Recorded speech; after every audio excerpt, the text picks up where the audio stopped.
So this is the closing panel, and what we hope to do here is to bring together all the themes that have been discussed in the past 2 days under the banner of the title, Moving from Development Aid to International Cooperation. And of course, this comes against the background of the meeting in September when we'll all be discussing the successors to the MDGs. It's also going to take a recognition of the fact that there are now new international actors on the scene. Also, great calls for coherence when it comes to policy. And of course, there are a great deal of discussions about how to mobilize domestic resources as a source of financing development.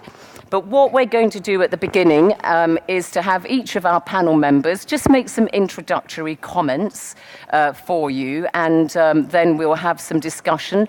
In this session, there will not be an opportunity for questions and answers from the floor, but I will have the chance to ask you your opinion on 2 or 3 key questions, and I think you're already familiar with how you vote on your particular apps, and they'll just be straightforward questions, yes or no. I also don't have a Twitter facility, so I will not be able to see that. So we're going to kick off with Sam Kutesa. And Sam Kutesa, of course, since last year has been president of the 69th UN General Assembly.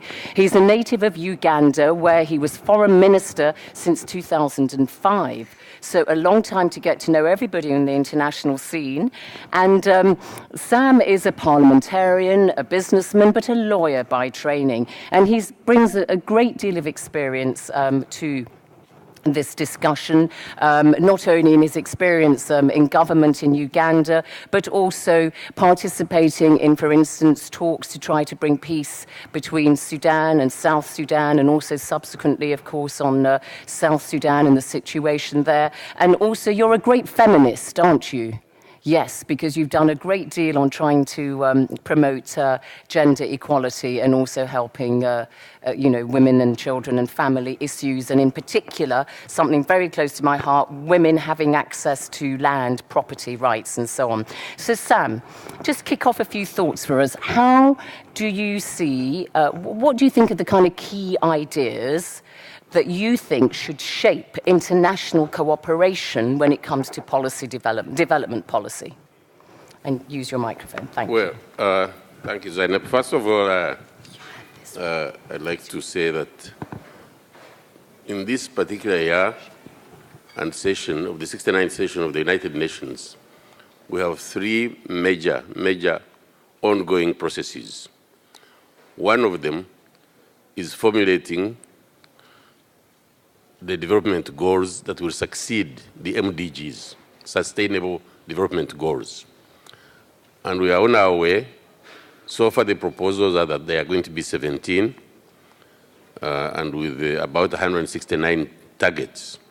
Some people think that's too many, others think, since we have negotiated that far, let's not derail the process. But the most important thing about this one particular process is that unlike the MDGs, the SDGs will be covering the 3 areas of social issues, development issues, and in addition this time, environment issues. And the overarching objective is to end poverty, stop hunger, and have inclusive growth. We have been having growth in our different economies, but this growth has not been inclusive. And these are the, and the idea is that this agenda should be transformative and change the natures of the economies of these countries. That's process number 1. Process number 2 is that having had this agenda agreed, what really becomes most important is the means of implementation. Therefore, how do you finance this development agenda? There are many proposals. And in this case, I want first of all to take the opportunity to congratulate the European Union for the decision they have made on honoring their commitment on ODA. And I think it's good that that has happened.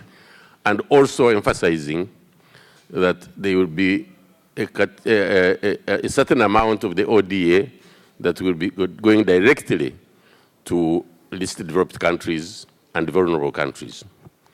That's the second process, and we are going to be having a conference in Addis Ababa from the 13th to the 16th of July to look at means of implementation and financing for development.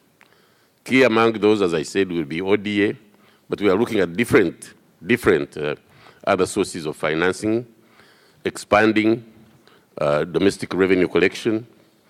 We are looking at using ODA itself to leverage other sources of finances, including the private sector. We are looking at stopping illicit flows of funds, and we are looking at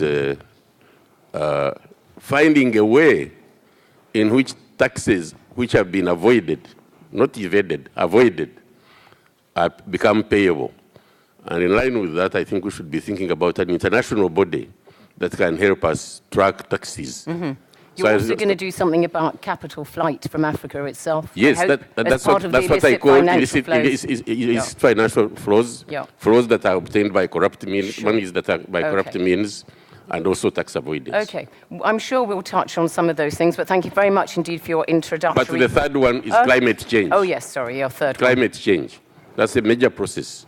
I think our planet is in danger, and we must all come together to save it. And I hope that we can succeed in Paris in December. All right, we'll come to those issues. Thank you very much indeed, Sam Kutesa, for your introductory comments. Let's go to Linda McCavan, who is sitting next to you. Linda McCavan is the Labour member of the European Parliament for Yorkshire and Humberside in the north of England.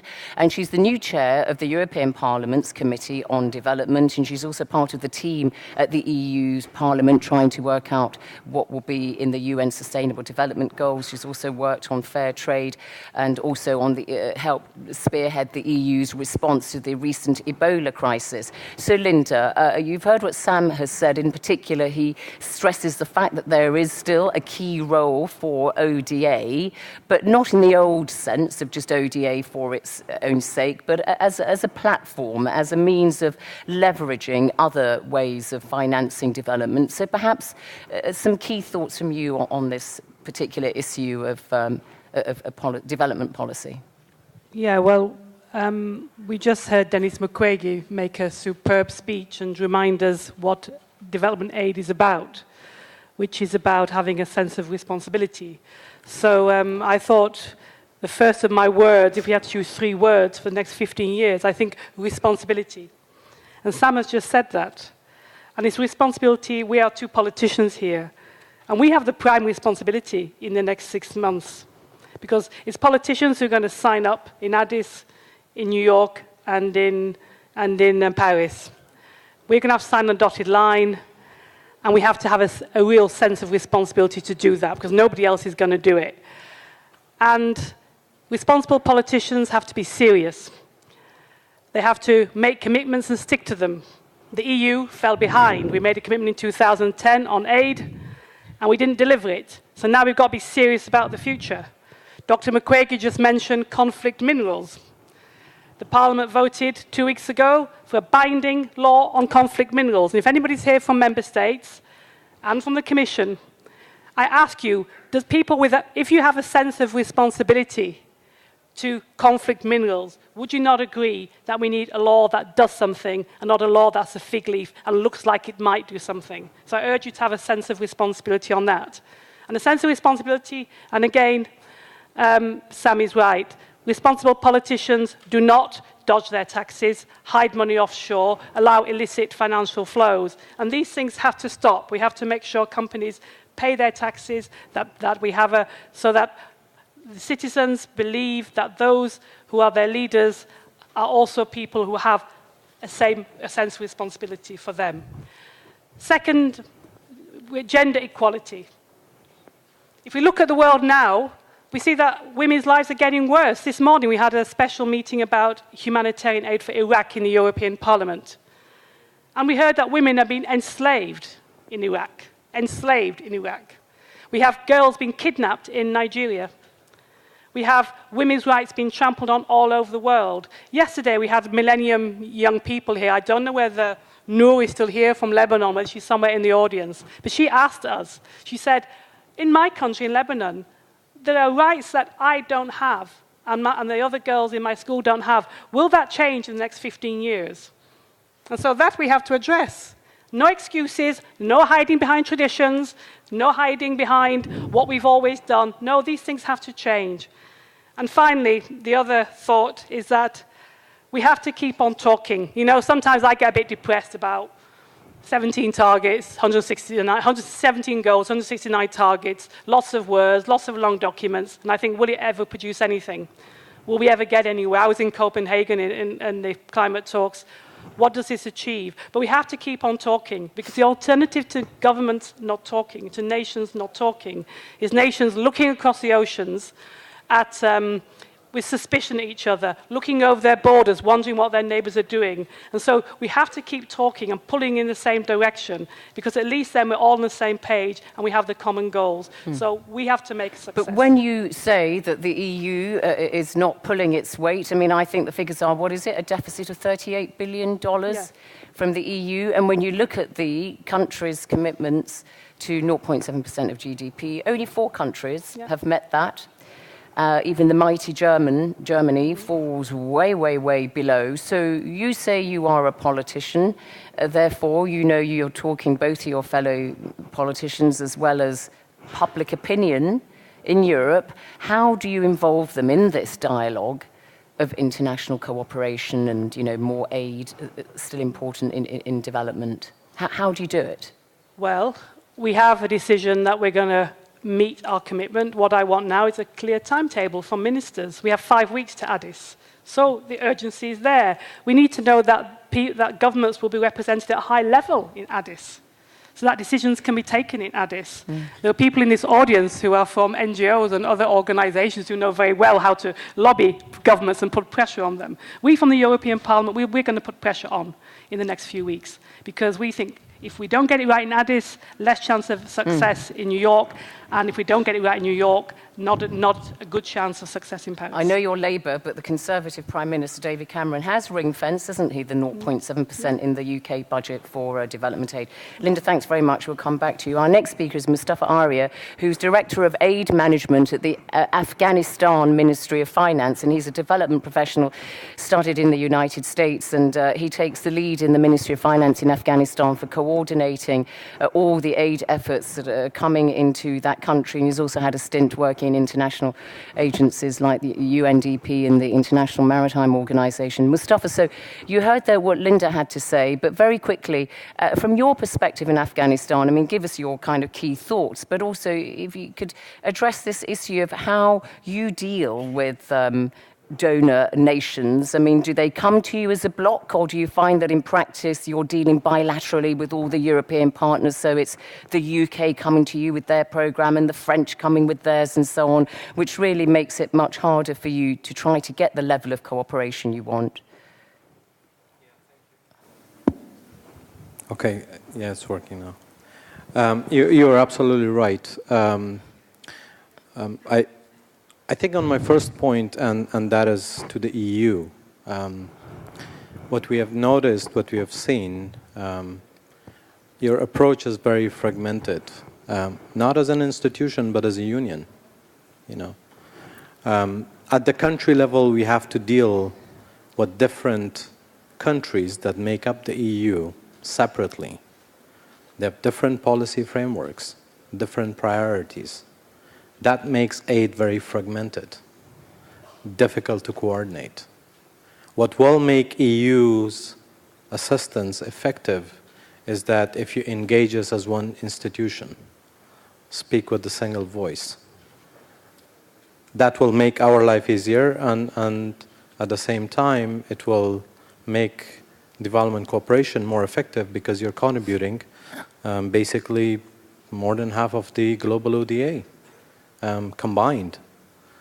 And I think that's one of the key messages. Now, the second point is for the UN on the SDGs. Afghanistan is a country affected by conflict. And there are many other countries who are in a similar situation. 1.5 billion people live in countries that are affected by conflict and fragility. If you don't have conflict and fragility, or let me put it this way, if you don't have peace and resilience as a goal, as part of the Sustainable Development Goals, these goals will neither be universal nor sustainable because you're ignoring the plight of 1.5 billion people. So it's important that's there. Now, having this as a sustainable development goal, what we are ensuring is that there will be sustained engagement in these countries. A conflict situation or a fragile situation needs sustained engagement. It needs strategic patience. You cannot solve that problem within 1, 2, or 3 years. You have to be there for the long term to make a difference. Because the institutions do not exist. You have to build them up from the bottom. And secondly, on that point, as you may all know, ODA is the single largest source of development in these countries.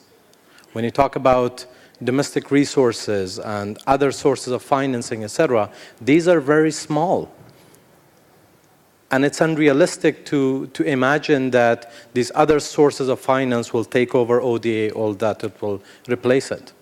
If you look at the size of ODA compared to the GDP of any of these countries or as part of their government spending, it's above 70%. They're heavily reliant on aid. So ODA is the only source of development finance in these countries over the longer term. And let's face it, that's the reality.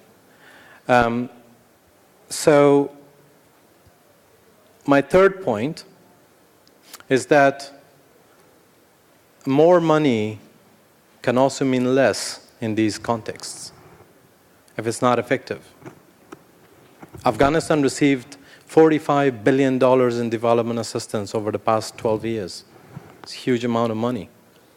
If you look at the poverty statistics from 2008, where one survey was done, and then again in 2012, poverty changed by 1% after all the spending. So what does it tell you? It tells you that we need not just coordination, we need true partnership. We need partnership with all the stakeholders because poverty cannot be addressed alone, neither by the government nor by the development partners. We are in this together. We have to make these web of partnerships globally, regionally, and locally to address this problem. Thank you. Mm-hmm. Thank you very much indeed, Mustafa. Juan Manuel Valle, you're Managing Director of Mexico's Agency for International Development Cooperation. You've also held a series of posts in the private sector as well as in the Mexican government, and you've represented the Mexican government in international agencies. But just picking up there on what Mustafa had to say, obviously Mexico, not in the midst of conflict, not a fragile state, although there are those, of course, who do point at the very high levels of violence there and, ineffective state efforts, for instance, to try to raise tax, which is a big issue in Mexico at the moment. But when he says that, let's face it, ODA is going to be a key player when it comes to government spending and so on, do you agree with that? Clearly, in our case in Mexico, that's not an issue. We believe that ODA or whatever combination of support that can be provided is helpful in the process of developing. There are many things that once you become a middle-income country become relevant, like strengthening the institutions, like building the policies that will allow you to fight inequality, to generate domestic revenue. Those things that are important, most of the resources you will need to build them are resources that you can provide. But the expertise that can be provided by other countries, mostly by developed countries, but also by countries that are in a similar phase than you are, but have been successful in tackling a very specific challenge, are very important. I think that as of today and after a couple of days of a lot of work, a lot of discussion here, there are 2 or 3 elements that I want to raise for this closing session. thinking on international cooperation. The first one is that all actors must be part of the solution and should have clarity of the roles they have to play and be willing to play with the others. The definition of cooperation is working or acting together in the benefit, for a common benefit. And the only way to be successful is that we all work together towards the same objective. The main responsible for this are the domestic governments, the countries. They are the ones that want the development for their communities, and the rest of the countries have to work together. There needs to be transparency, there has to be trust, there has to be monitoring, there has to be evaluation. But we have to work together, and I think that's very important in this transition from aid to cooperation. The second one is long-term targets are the most important component. If we are short-sighted, if we only concentrate in the short term, we might be able to reduce poverty, we might be able even to eliminate poverty, but that's not a long-term sustainable solution. We can think it in any area, we can think it in how firms are run, and we can see that the inequality gap between CEOs and workers is not exactly the solution when the only consideration is the shareholder value that tends to be a short-term objective. We have to think long-term. That's very, very important. And I know that it is very hard when you think that you have to deliver results, that your government, the taxpayers, the shareholders of the firms want to see results on what you are doing. But we need to change this ship, and we have to convince everyone that we have to go towards the longer term. And the last one, middle-income countries are a crucial element in building a success story. They are very important because clearly the way we go today by punishing countries that have been successful in moving from low income to middle income and taking away the concessional rates and maybe risking the sustainable path of their debt, that's a very bad idea. Poverty measurement should move from a certain amount of dollars per month towards something more comprehensive that really demonstrates all the components of deprivation, housing, health, education, living standards, etc. And finally, countries that are in that situation and that have been successful can be partners in helping to build the solutions. We believe very seriously in Mexico and in the work we have been doing with the global partnership and with the UN that Southern partners have to be part of the solution in whatever we do this year towards the 2015-2030 process. Thank you very much indeed, Juan Manuel. Our next speaker is Jean-Marc Chatanier, who's the Deputy Executive Director of the Institute for Development Research in France. He advises the French government, Ministry of Foreign Affairs on development. He served as an ambassador in Madagascar and has worked across the African continent for the French government and has also represented the French on international agencies. And he writes extensively about development, and in particular, you've looked at fragile states and conflict-ridden countries. So just in your view, listening to what you've heard here, how would you, just, your key thoughts initially on how we move from development aid to international cooperation? Speaking in French, by the way. Merci beaucoup, Zainab. Thank you very much, Zainab. I'll come back on what's said, but perhaps if we look at things from a different perspective, from a more overall perspective, I've been asked to think about the three words which come to mind when thinking about the issues at stake with development. And the first word that comes to mind is the complexity of it. We live in a world which is increasingly complex and interlinked, where the threats facing us are more and more significant, more and more global, and more interconnected. At the beginning of the 21st century, we have regional threats to face up to as well.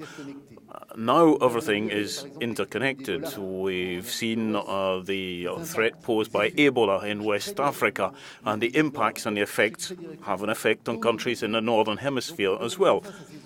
And so we need to face all of these global issues in a coordinated fashion.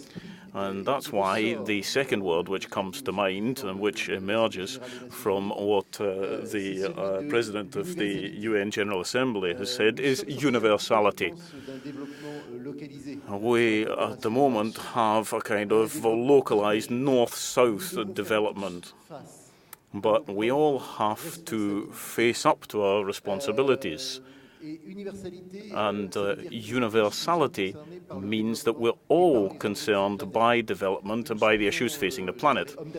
Whether we be businessmen in New York, small farmers in Africa, or traders in Peking, we're all on the same planet, and that means we all have to harness our efforts in order to manage our planet as coherently as possible. So universality means that we all share the burden, and all countries have to make their effort when it comes to development. Of course, although responsibilities are different, whether it be China, United States, etc. But we all have a role to play.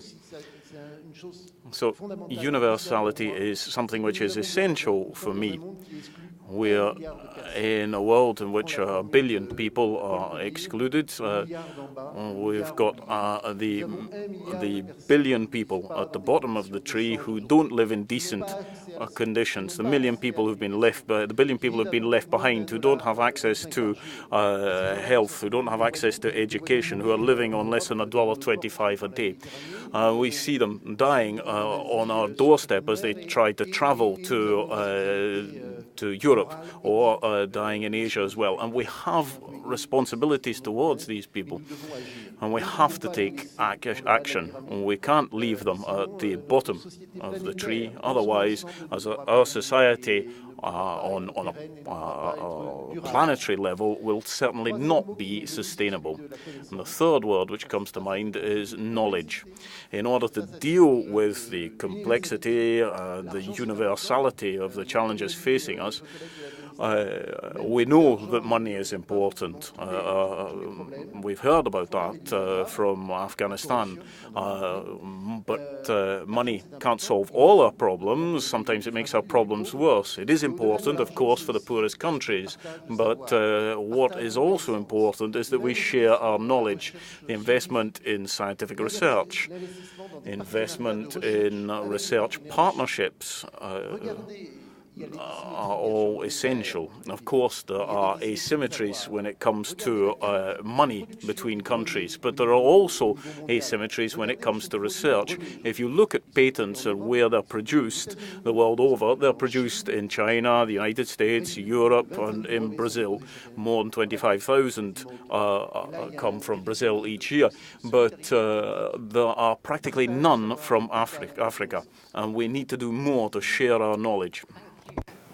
It sounds like you're saying we should have Nobel Prize winners from Africa. I'm sure it won't be very long before we do get that. I'm sure we all hope that will be the case. Thank you very much indeed, Jean-Marc. And now it's time to hear from Neven Mimica, who is the European Commissioner for International Development, for International Cooperation and Development. And he was an MP for the Social Democrats in his native Croatia, where he also served as Minister for European Integration, amongst other government posts, and he was Speaker of the Croatian Parliament and so on.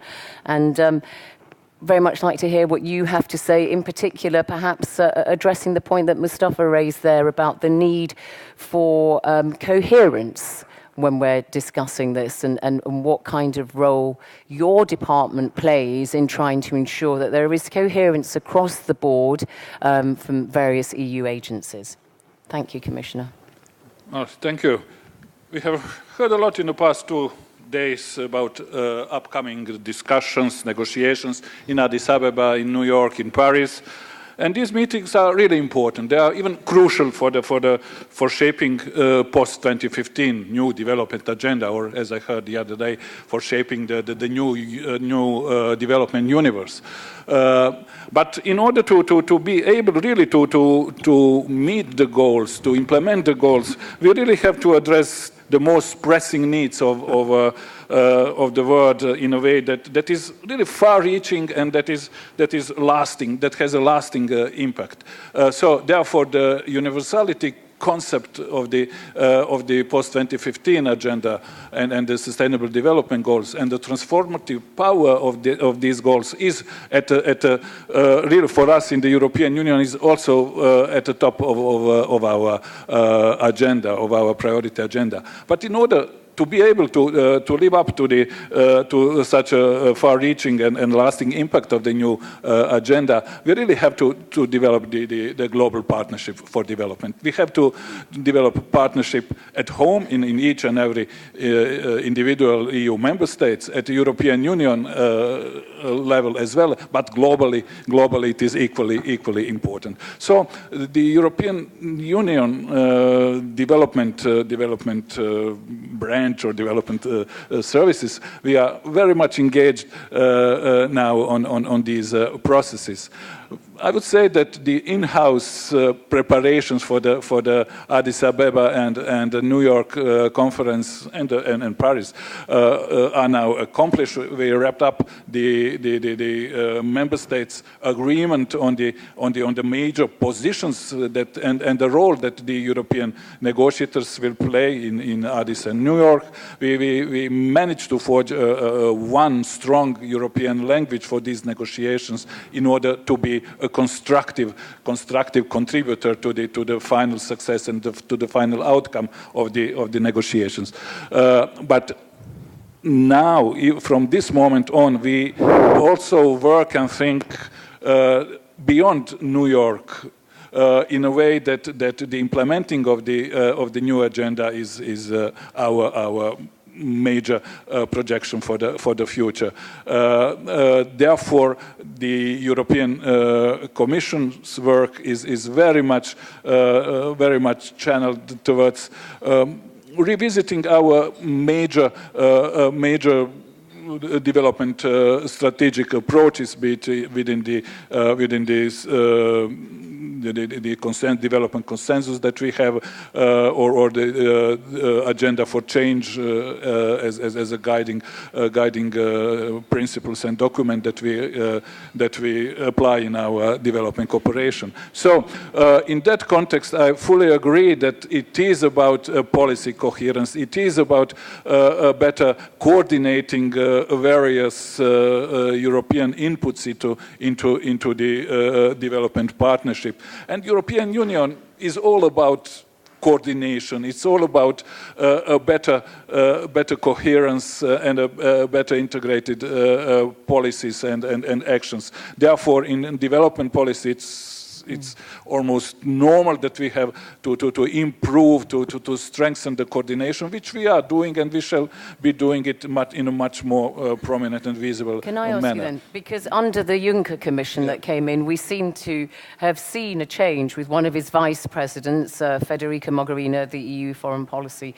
chief, seems to be taking, having a kind of wider role in trying to coordinate various, subjects in the EU: trade, migration, security, development, and so on. So, is that something that you think is the EU trying to respond to a call for greater coherence across all departments? You see that as a drive to do that?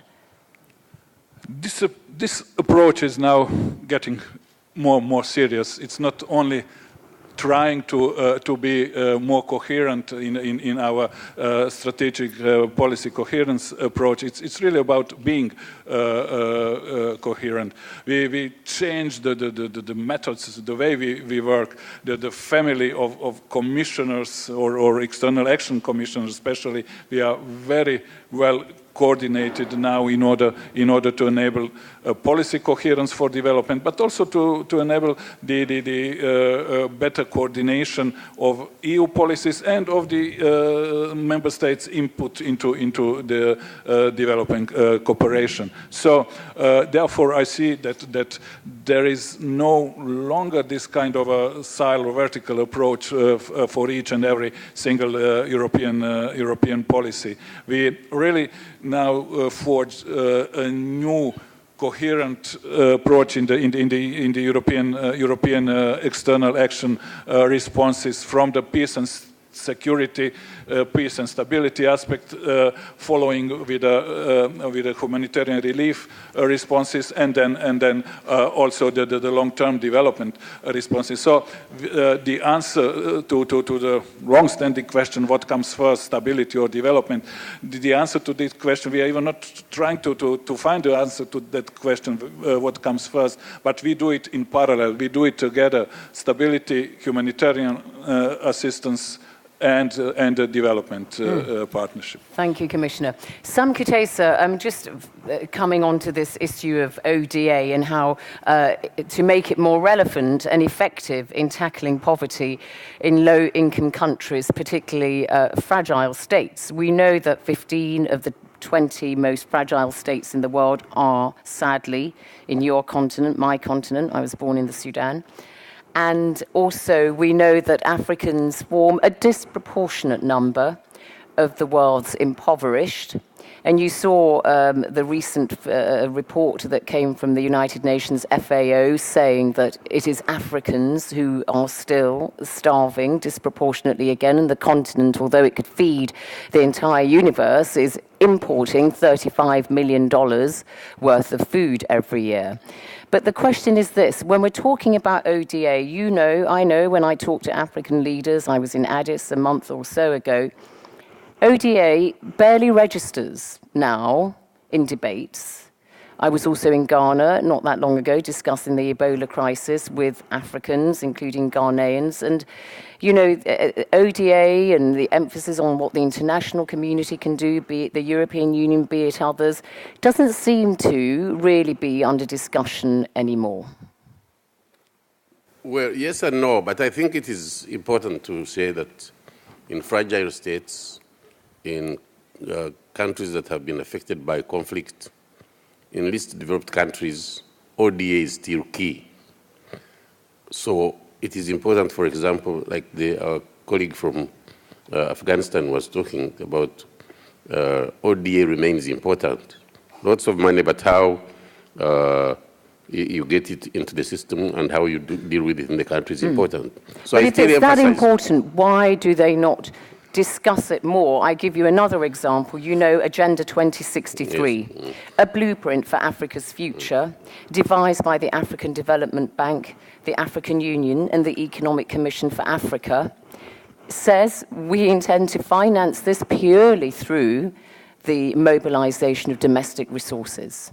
And obviously, you know, FDI and that kind of thing, but it doesn't mention ODA. So I just want to ask you, if you say it is so relevant, why do you think it is being omitted by Africans themselves? Why? I think it is relevant in certain circumstances. Even in the countries that have gone out of conflict, sectors like health and education must continue to be supported. But the long term, and which is what you're talking about, the Vision 2063, is that we must mobilize our own resources, even as Africa. We must add value to our raw materials. We must not export them in their form. Because when you do that, you are not only exporting the raw materials, you're also exporting jobs. So that is affecting unemployment. Africa today has probably the youngest population in the world. And if we don't get jobs, if we don't add value to our products, we're going to have more than just social and political consequences that we have to face.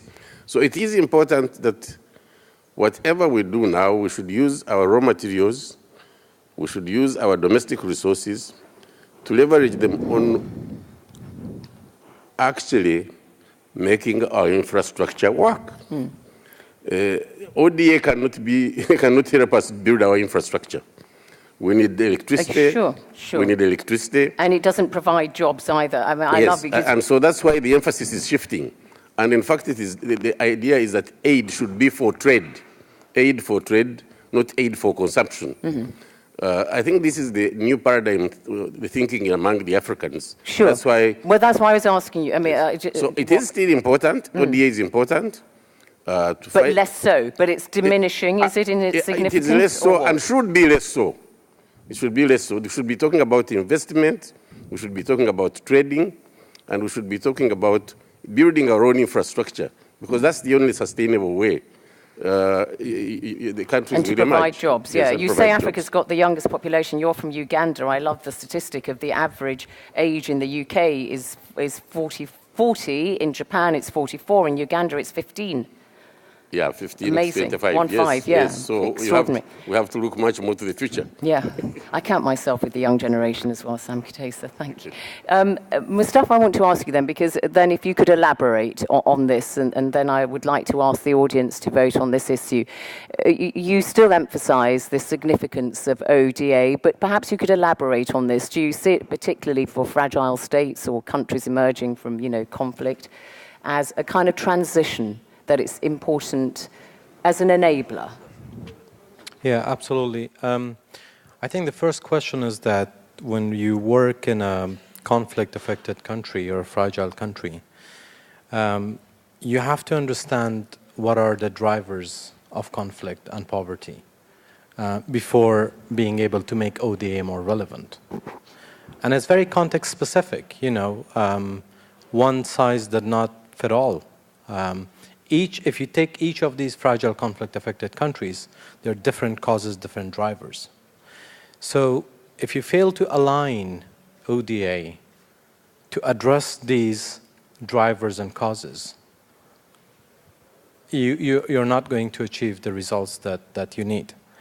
Now, the problems, there are also commonalities, between these countries. So what do you have? You have very low skill level due to lack of education. You have lack of economic opportunities in these countries. You have a weak policy environment, which is the result of insufficient capacity within the state institutions. You have problems such as corruption and so on. And the only way that you can make ODA relevant to these situations is to tackle them. Now, what are the suggestions? What are we hearing from practitioners who operate in these countries? And what are they suggesting? The first thing they're suggesting is that you have to have a very realistic diagnostic of the situation. When countries agreed to the New Deal for engagement in fragile states, the first thing they called on was to conduct fragility assessments, so that we all know what's wrong. Related to that, when you invest the resources, you need to have a very targeted approach. What leads to what? Now, I spoke about fragmentation, and it's true. In most fragile countries, if you look at it, the number of development players, just donors, they exceed 50 countries, 50 institutions or countries. If you look at the number of projects that are financed within those countries, it reaches to hundreds. It's very fragmented. It's very uncoordinated. There's no accountability for the results. The transparency is missing. So you need to have a very targeted approach. You invest in service sectors, as it was mentioned, health, education. That's what is needed. All right. You need economic infrastructure. Okay. Let's pick up that Sure. point, and then I'd like to go to the audience to ask you to vote on this question. Will ODA have a bigger or smaller role to play in the future? Will ODA have a bigger or smaller role to play in the future? So you see there, number one for bigger, number two for smaller. And while you're deciding, perhaps Jean-Marc could just give us one final point on this particular issue. Mustafa says that health and education are critical and that investment has to go there. But to what extent does that let governments off the hook from using their own resources in these sectors? Because we know that's a big difference between Africa and Asia. The Asians invested a lot in health and education, and it's paid dividends, whereas the Africans, sadly, not meeting their own targets, agreed at Abuja to spend, what was it, 15% of their GDP on health. I think a dozen countries have barely that, have met that particular target. So if you emphasize ODA in those sectors, does it let governments off the hook and they think, oh, I'll use it on something else, defense or whatever? While you're deciding, please. Problème de cohérence. There's a problem really of consistency. That's a very important part of all of this. There's also something interesting that my colleague here said, and that was transparency.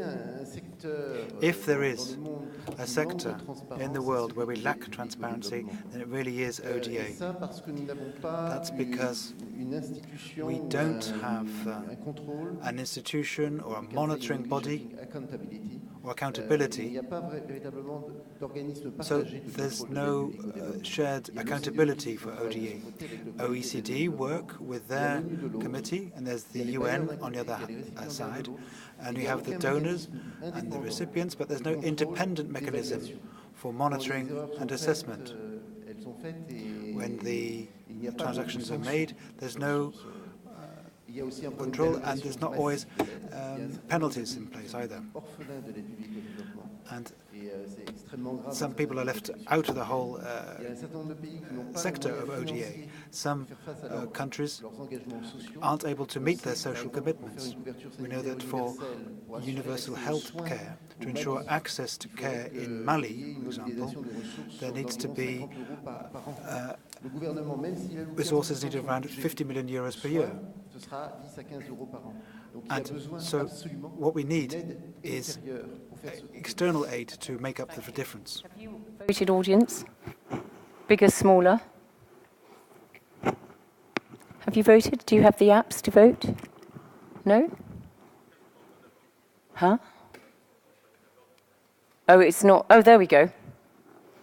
Will ODA have a bigger or smaller role to play? Ooh, overwhelmingly, no. Nearly 85% say it will have a smaller role to play.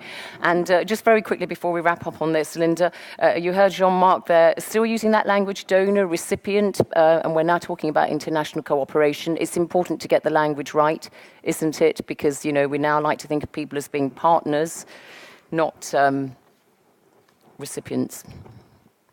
Well, I think it would be good if ODA went down. I mean, but you know, I live in the north of England, and we have transfer from central state within our own countries to regions which have less economic development. We have that in every state, and we think that's normal to do that. The EU has a regional policy for precisely that reason. But I don't want Sheffield and South Yorkshire, where I live, to always have to have aid from London. I'd prefer not to. So I think it's not a. I don't think it's. Are you surprised by that? No, I'm not actually, because I think that's a vote of optimism, that people won't need ODA in 50 years. Right. Well, ever the optimist. Are you surprised by that response, any of you? Commissioner? I'm not surprised. They want to do you out of a job in a few years. Definitely ODA. If you look at a bigger development picture, whatever commitment to ODA could be reached in Addis, the final outcome will be that ODA could cover in a long term maybe 10% of the overall development needs in order to meet, if we want to meet the sustainable development goals. So in absolute terms, ODA will grow. European Union will commit to increasing the ODA in the next post 2015, but this won't be enough to cover all the needs. Therefore the role of the ODA is not the only one that could suffice for the development needs. I would really like to see, and this will be the case, to see the European Union in the Addis conference to run two tracks. One is to commit to increasing the ODA to 0.7, to reach 0.7% of GNI as ODA target, but also to run the other track of using better, more strategically, more in a more catalytic way to use this ODA to facilitate, to leverage other sources. Okay, that's where we'll go to next then. Development. How do you use ODA to leverage new resources and also to engage with new international actors? Maybe you, Sam Kudesa, and then afterwards Juan Manuel. I think when you put the question, will ODA have a bigger or smaller role to play in the future, it is what role has ODA been playing and what role should it be playing? In the past, we have had ODA, basically to finance the hospital, to finance supplies of medicine. But if we talk about leveraging ODA with the private sector, for example, to raise more resources for infrastructure development, then ODA will play a bigger role than what we've been targeting it for. And I think the role is what we should define. Should we have this role just simply for financing a small hospital, drugs? Okay, you may finance primary education, yeah. But if you leverage it, and you have money and you have infrastructure, and you make the cost of doing business in your country cheaper, then you attract more investment. Then finally you'll be in a position to be able to finance your own development without recourse for DA. Would you use a sort of private-public partnership Yes. you're talking about there? So would you say that, for example, in your own country, Uganda, the Bujagali Dam project would be an example of that? And just to remind all of you what that is, of course, it's now supplying, 49–50% of Uganda's electricity, Yes. I believe, and it was a partnership between the Aga Khan's Development Network, a subsidiary of Blackstone, the American private equity company, and also the government of Uganda. And I think in 30 years' time, the idea is that Bujagali is sold back to your government for $1. That's right. All right. So, do you? Yes, but what is it charging in the meantime for the first 30 years? But anyway, that's another story. Would you say that that is a clear example there of how you think? That is a clear example of partnerships between the government and the private sector. And I think we need to do more of that. Because no country can ever develop on aid. No country has ever developed on aid. We must use the aid to build our own internal capacity and build our own infrastructure to be able to produce, to exploit our own raw materials. Education is important because you are investing in human capacity development, which is necessary for skills for the future. But eventually, I think the partnership, private-public, by the way, I think there's more money in the private sector than there are in governments. How do we tap into it? So we must find ways of reducing risk on the part of the private sector, and by using ODA, for example, to be able to attract them to engage and participate in development funding. Okay, let's see what Juan Manuel, because I know this is your area of expertise, and perhaps you could give us the odd example from Mexico, but also incorporating in your response how the skills that are needed to manage these development projects and so on have to be indigenized, and to what extent the middle-income countries like Mexico in the south and so on can help countries in the south. I think, going back for a second to the chart, sure. that we can think of different ways on the chart. I think that maybe we're quite optimistic on the development trends, and we believe that many of the resources will come from domestic resource mobilization, from private investment. For that to happen, we have to work together. The private sector will not go without anything changing. There are things that need to change in the multilateral arena, in the domestic arena, but things have to change. I believe that ODA in fragile states, in low-income countries, in middle-income countries, has a catalytic role, just as development banks tend to have a catalytic role when there is market failure. They need to help in finding the solution, in building the solution, but if we expect that they will be there to generate development, we are completely wrong. When we think something that has been done a lot in Latin America, a lot in many countries, conditional cash transfers. Conditional cash transfers associated to education and to health. The idea behind the conditional cash transfer is not to eradicate poverty in the short term. It is to generate the conditions so that people can develop on their own in the longer term. And this is the role that ODA has to play. If we think on the role or the link between ODA and the southern partners, I'm fully convinced, and that's one of my key projects, that we have a lot of things to share, that we need to make them more systematic. We need to have the capacity to share them in a more homogeneous way. We need to build or to use technology. We have to train our experts not only to implement the solutions domestically, but to go to other countries, share their experiences, and help to build the solution. And I think ODA and the support of those countries that have been doing this for a long time is very, very important. The agency is 3 years old. We have a law behind the agency.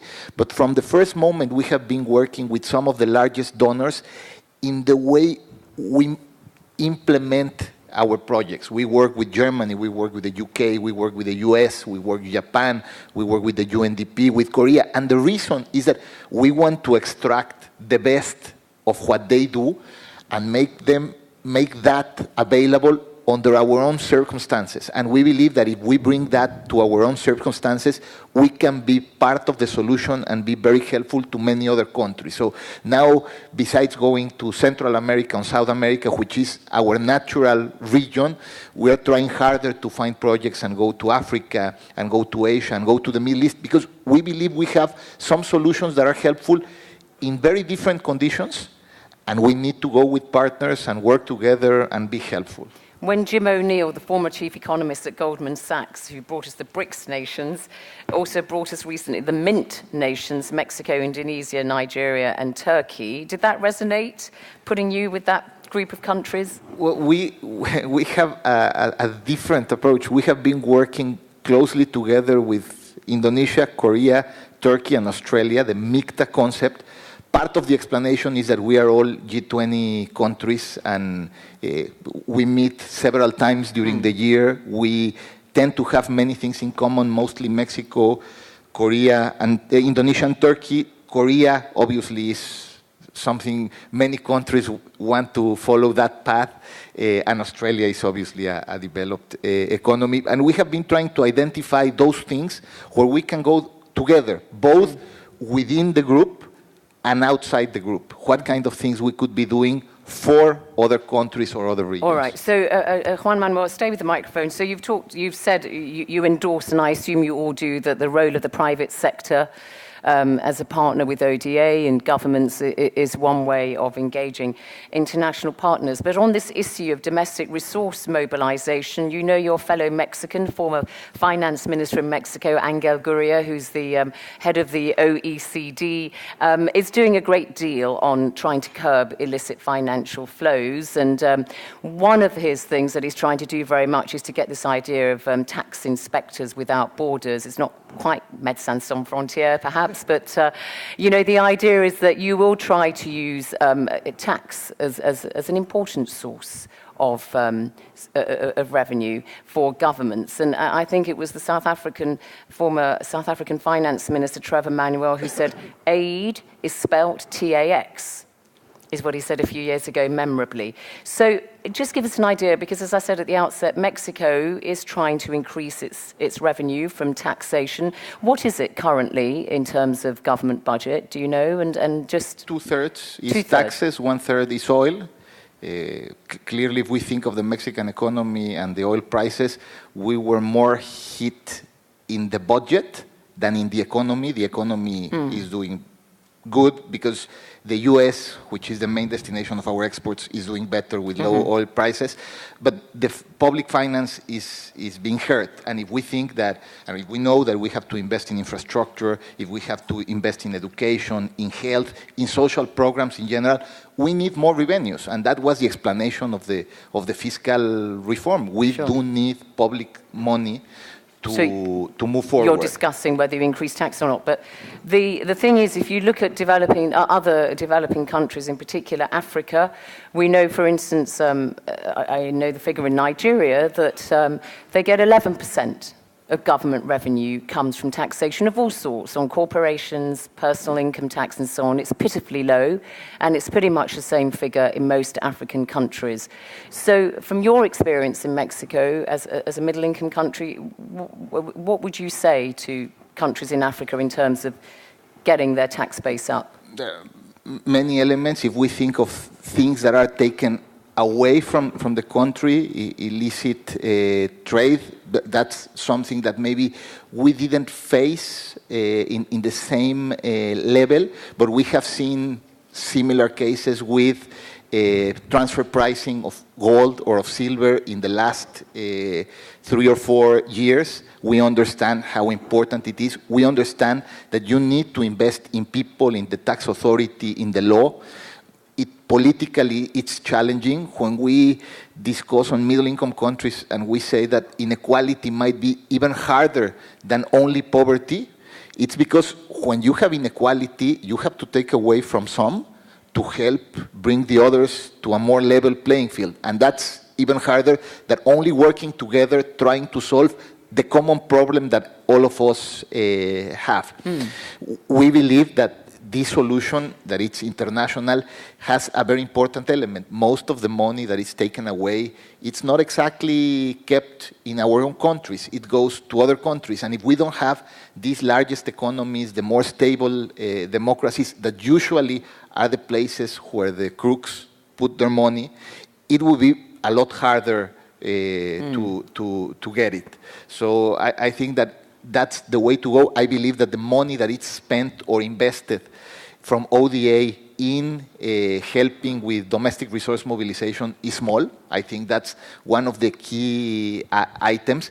It will never be the most important source of resources, as you mentioned and the President of the General Assembly mentioned, but it's needed for building the capacity to get those resources that are needed. And the last one, once you move from poverty towards increasing your income, you will have a lot more people paying taxes.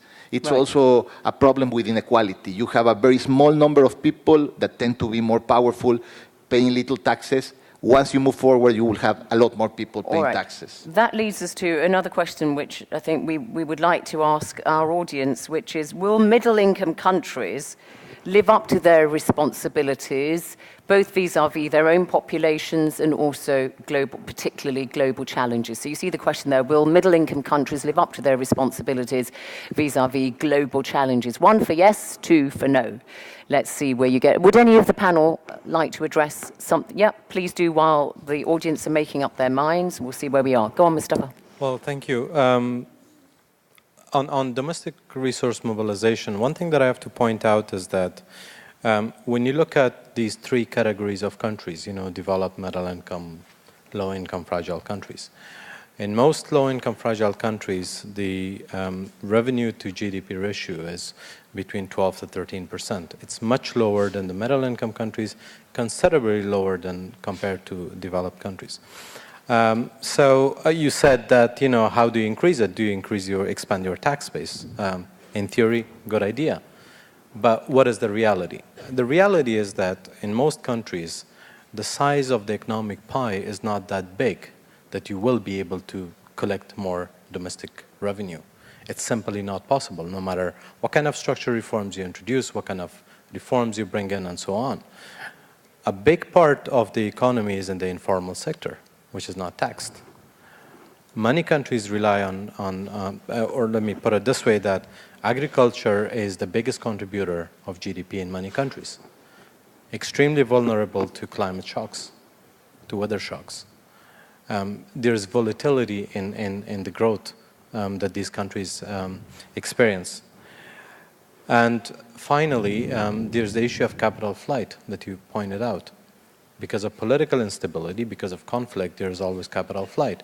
So what I'm trying to say is that the proportion of domestic resources that you can, or the size of domestic revenue that you can mobilize should be proportionate to the size of the economy of a country. And it's quite a complex situation. Now, some of the conflict-affected or fragile countries, they're resource-rich. A lot of people count on their natural resources. But believe it or not, it may sound as a blessing, but it's a curse when it comes to these countries. Because normally, the transparency initiatives for the extractive industries is not fully implemented. The frameworks are not in place. There's rent-seeking behavior. And let me quote our current president, in one of the lectures that he was delivering, he made a very good point, and he said that, money does not bring wealth until it turns into capital. most revenue that comes from natural resources does not turn into capital that will ensure sustainability. It is spent on recurrent services, or it is part of those illicit flows that leaves the country. So there is a much bigger problem that needs to be addressed here. And you cannot just simply, by saying that we have to improve the tax base, these countries will be able to And picking up Sam's point earlier on, in terms of natural resources in Africa, in particular, the extractive industries are not big employers. You have to find a different way, you know, through industrialization, value added and so on, to provide the employment. So will middle income countries live up to their responsibilities vis-a-vis global challenges? Oh, looking at you, Mexico. You didn't make enough of a case there, did you? So you can see the answer is yes, 33%, but 66.7% say no, won't live up to their responsibilities. Jean-Marc, just maybe very quickly on this issue, maybe you, Commissioner, as well. When a country becomes a middle-income country, of course, Ghana, for instance, recently, does mean that it doesn't quite have the same access to you know, ODA and help in terms of preferential loans and that kind of thing. So it can be a double-edged sword, can't it? Yes, that's right. The answer is actually rather worrying. The feedback we're getting from the floor here shows that in the light of these global threats, there is an awareness that OECD countries aren't going to go down the whole road, and also that the emerging countries aren't going to pull their weight either. So nobody's going to pull their weight to try to solve the problem of managing global challenges. So I think there is a serious concern here, and there's a challenge of collective responsibility. And I'm rather taken aback by the answer given here. I'm taken aback and I'm rather worried. I think it's something we need to work on all together. Are you worried by that result, Commissioner? And Linda, perhaps, if you'd like to. Commissioner? Yes, this might be a bit more surprising answer than the previous one. But when it comes to the European Union's approach to middle-income countries, actually we really apply the principle of differentiation and graduation in our bilateral development programs, which means when when a country graduated to middle income level, then we gradually decrease the direct ODA support and programming of our country specific programs. But on the other hand, there are thematic programs that are still available for middle-income countries. And what we have to do now, when bringing our international cooperation and development in line with the new development goal, I would say that we have to address two issues. One is to better target and to better structure our international cooperation programs for middle-income countries, from tactical assistance to using some of the ODA grant capacities when blending it with lending capacities of the public and private financial institutions or some other similar international cooperation programs. And the other issue that is getting higher and higher on my agenda is answering the question what middle-income countries are, or when a country real becomes a middle income. Is it what criteria? Is it GDP index only? Shouldn't we think of a more structured human development vulnerability indexes that would really mean some kind of a true progress and a true graduation toward the middle income or higher levels, higher level of development in a country. For instance, today I have a very interesting discussion with a Prime Minister of Bhutan. And even they do not, I wouldn't say they do not have GDP, GNI indicators, but they rely much more on a national happiness indicator. Very, very sophisticated, very developed. Maybe we can draw some of the elements of these indicators in order to come to this.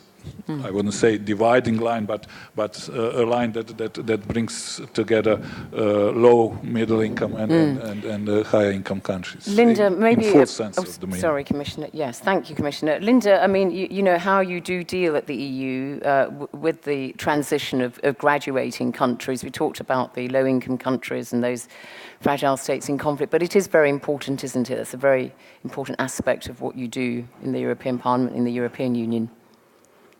Yeah, I mean, aid should follow need, and you know, it shouldn't be about that. That's a basic principle. It's not, you know, Dr. Mukwege mentioned in the past it used to be about political influence, and it's normal that aid should follow need. And as countries graduate out, and like I said, nobody want a lot of aid. It's not a thing that a country would want. Countries want to generate their own income and resources, and ODA is only anyway a small part of what's paid already, but for health services, and even in African countries, the money is generated nationally. But I just wondered what would happen if you did the same vote there on would high-income countries live up to their responsibilities. Maybe you would find even we know the answer to that. It's only the UK, Denmark, Luxembourg, and the Netherlands, isn't it, that have met their 0.7%. Out of the EU countries. But while you've got the microphone, Linda, because I know you've done some work on fair trade as well, and we've not talked about trade, and you know that's one of the very key areas when we're talking about international cooperation in development policy. So I wonder if you could say something on that, because I think you obviously are looking over the European Partnership Agreements, the EPAs, which have been criticised by, you know, some aid agencies, Action Aid and all the others, as not perhaps helping all African countries or Caribbean Pacific ones. But anyway. Yeah, well, I mean, trade access has changed a lot, you know, over recent years. We've had the Everything But Arms initiative. So some of the inconsistencies, the lack of coherence have changed. But in terms of just, I mean, we talked about the private sector a while ago, and one thing, we had a very interesting discussion here yesterday about the role of social enterprise, and remembering that private enterprise isn't just big companies, that an individual farmer is a private enterprise, a fair trade farmer is a private enterprise, and there are different ways of doing private sector, and we have to, and in our countries we have, you know, you live in the UK, John Lewis is a social enterprise of a kind. There's different ways, different models. They don't all have to be about large corporations, export-led markets. It's interesting you say that. I just ask you very quickly, because, you know, there has been this romanticization in development circles over the decades of the farmer or the peasant farmer in Africa as being sort of a part of civil society, but you're saying there, which a lot of people now are beginning to accept, that actually they're part of the private sector. Well, they are. I mean, of course. You know, when the first time I ever went to Africa, I went to Ghana, and I went up to the north and met the farmers there, and they wanted, just as mobile phones were coming, they wanted the market price in Accra. They want to sell their tomatoes. They are business people, and we want them to be business people and to develop a market. And so, you know, we want people to have surplus to spend. Otherwise, countries can't develop. So although I'm a Labour politician from the left, I want to see the private sector develop, because without it, our countries wouldn't be where they are now. But it's got to be about a fair society at the same time. If people are working and private sector companies are paying them, they're going to pay taxes, and then we can pool and we can share our risks together. That's how we're going to create decent societies. So when we talk about the need to make sure that developing countries or middle-income countries get access to finance, be it domestic finance from their own banks, you know, which the small, medium SMEs don't get access to that kind of finance, or indeed when we're talking about the role of FDI and so on. How do you see that, and how do you think you can help, you know, again, enable FDI or international finance, domestic finance to be used as a tool to help development? Well, I think we have to put on the table that there are different sorts of companies, different sorts of organizations, and in a way, I suppose I'm opting out by saying I'm the politician, I'm going to say that this ought to happen, and then the people on the ground, but there are people here who know how to help small businesses.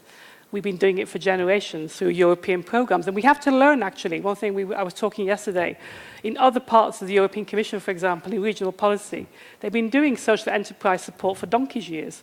And I used to work in the coalfields of Yorkshire, and we had aid programs from the Commission, which were dependent on having community participation, social enterprise models, looking at market failure areas. So I think there's a lot of, we don't have to reinvent anything. It's just that we have to apply what we know and make sure it happens on the ground. And I agree as well. I think you said that it was about better monitoring, better evaluation. And I thought what we heard from Afghanistan is scary, actually, because I thought we're supposed to have better donor coordination. You know, the idea that, I mean, I know this, when I worked in economic development, we used to have suddenly an area, something would become sort of sexy or popular, and all the money would rush to it, coalfields in the 1990s, and everyone wants to spend money in certain areas, and lack of coordination. And making sure you have a strategy, and the donors follow the strategy is extremely important, not that they just come in and start doing their own thing, competing to have their own badges on every project. So I think we've still got a lot to do there as well, by the sound of it, from hearing from, if that's what's happened. And does sound like it. And the figures are frightening as well, the amount of money spent for the returns. Now, obviously, there are more complex issues in Afghanistan as well. About your message has got through, Mustafa. Good. Sam, on this issue of FDI, because obviously we know in Africa that's a big thing. Africa's got to attract more FDI. It only accounts for a tiny amount of global FDI. I don't know what the figure is. Is it 3% or something like that? Very small. So when we're talking about development, and when we talk about international cooperation as well, and what the EU can do, how do you see that question? How do you want to be helped to be able to get access to FDI? And what can you do on your side? Because we know capital is a coward. It goes where it feels safest, and it often doesn't want to go to Africa. Well, first of all, I think you're right. Capital is a coward. So it is incumbent on the African countries to maintain stability in their countries. That's number one. Number two is to improve on the environment for doing business. How long does it take you to register a company? How efficient is the system? How uncorrupt is the system? Do you pay bribes to have a business started? The atmosphere, the atmosphere that you create within your own country will generate a difference between how much FDI you get in your country as opposed to a country that has not done those reforms. That's on the part of the recipients of FDI. Now, the biggest problem, and I think this is where the European Union can be helpful in the sense of blending finance, the cost of money. I think the cost of money to invest, the private sector people, for example, who want to invest in infrastructure, you're talking about to Bujagali in my country, the cost of money eventually has an effect, for example, in a hydropower station on the tariff. And if you have an electricity being generated because of the cost of money was high, the tariff is going to be high, so and unaffordable, and therefore that will not attract people to invest. If the power is expensive in a country, then people will not engage in industry because it's a big cost. So how can we bring down the cost of money? Yeah. And I think the blending finance would be one way of doing that. I was discussing with the commissioner yesterday, and I think that the European Investment Bank would be their vehicle through which we can co-invest and bring down the cost of money. We've come to the end now, so just some very brief closing comments. And audience, I want to ask you to vote on one final question, which our panel are going to address very briefly. Do you think that policy coherence for development will be a reality in 2030? Do you think that policy coherence for development will be a reality in 2030? 1 yes, 2 no. Panel, very quickly, 45 seconds each, starting with you, Jean-Marc. Commissioner, I'll come to you last. Well, I would vote no on this one, because if there's a question that we haven't looked at today, which I think is essential, is that we're not really looking at world governance. Why are we not reforming the United Nations or these specialized institutions? How do the different international organizations fit together? Nobody's dealing with these issues, so there's no consistency in our policies. We've got the WTO dealing with trade. We've got an environmental organization as well. We've got one dealing with the climate. We've got another one with, dealing with development. But there's no real consistency in world governance, and that really doesn't help. And that leads to lack of coherence in policy. With you, Mustafa, this is like a debate now. Oh, wait, okay. You can see yes, 34%, no, 65%. I think I'm going to Maybe we'll ask you to vote again when everybody's ended. Briefly, Mustafa. Yeah, I'm going to go with the no, probably. You're going to go with the no? Okay. What we have seen recently, there are a number of stakeholders that are emerging to play a role on the development stage globally. These are state actors, non-state actors. You have the creation of vertical funds. You have these foundations and philanthropy and so on and so forth. And now we are talking about also leveraging public resources to get in private investment, and so there are a range of issues. I think what we are finding here is that we're experimenting with new innovative approaches, but we also leave the old approaches to continue. These are overlaps, and if this continues, I don't think we will be able to achieve policy coherence by 2030. Sam Kutesa, briefly. I think we shouldn't wait for coherence to come to be a reality in 2030. We should begin to work on it now. Because if you are going to wait until 2030, certainly number 2 is the answer. Reforms, Mark talked about reforms of financial institutions, and I think that's very important. The UN itself, 70 years old, is it still fit for the purpose? My answer is... Well, you're president of the UN General Assembly. You tell us. Yeah. And that's why we are attempting reforms, both in the General Assembly and Security Council. I think it's not fit for purpose. It was formed when we were 51 countries. That's a long, long story, and that's been going on for decades. We are 193 now. Okay. Linda, thank you very much. Your response on that. The microphone, please, to Linda. Oh, you've got one. Thank you. Thank you.